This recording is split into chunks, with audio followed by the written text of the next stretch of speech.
We are going to stay in a strange hotel today. We are not responsible for the events that you will experience in this hotel, where mysterious events have been happening for 40 years. Colorado. Located in the Midwestern part of America, with an altitude of 4,400 meters, it is the highest altitude state. The American Air Force is also located in this state. The first rodeo in the world was held here in 1869.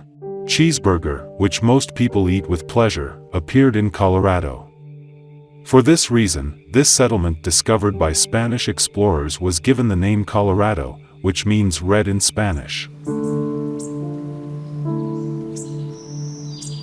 But today, while we're eating cheeseburgers, we won't watch rodeos.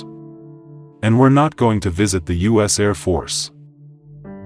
We're going to shine a spotlight on a 40-year-old mystery in the 8th largest state in the 50-state United States. We go back about 40 years.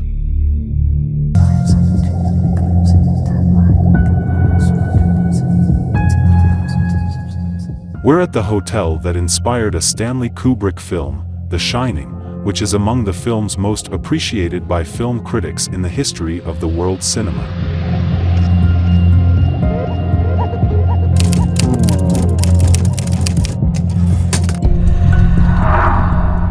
Since the 1970s, there have been known cases of unusual activity in this hotel.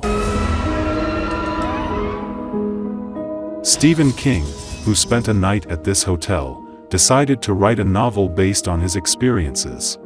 The Shining, one of the best-known examples of the psychological thriller genre, was among the best-selling entries for weeks. Director Stanley Kubrick decided to make a film of Stephen King's novel and adapted it to the screen. Everyone watched with sticking to their seats and breathless, the movie Shining, in which Jack Nicholson showed great acting.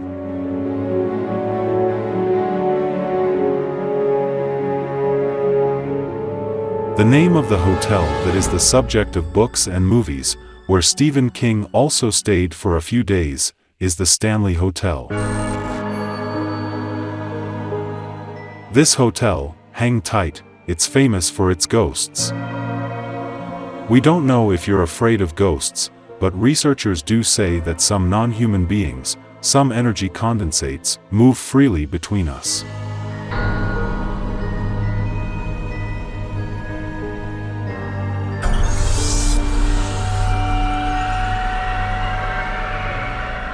In 1909, renowned businessman and inventor, Freeland Oscar Stanley, completed the construction of the Stanley Hotel under his name. Inventor Stanley built this hotel in 1903, on the advice of his doctor, hoping that his tuberculosis would improve.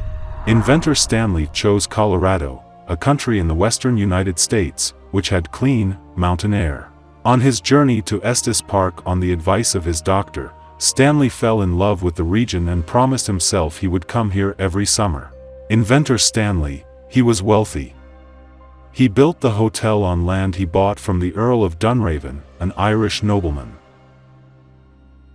After visiting the area twice during a hunting trip in 1872, the Irish nobleman Dunraven illegally purchased approximately 1,500 acres of the surrounding land and wanted to make it a special hunting ground. However, locals could not agree with the Irish nobleman. Dunraven, who did not get along well with the indigenous people, left the area in 1884. Inventor Stanley named the hotel he had built to pay off his faithful debit, the Dunraven. In this way, he would also have paid his loyalty to the Irish nobleman, but the people hated Dunraven so much that when Stanley proposed the Dunraven for the name of the hotel he had built, the local people of 180 people opposed it and signed a petition. The Irish nobleman heard about it and was very upset. He died after a while. The real events begin now.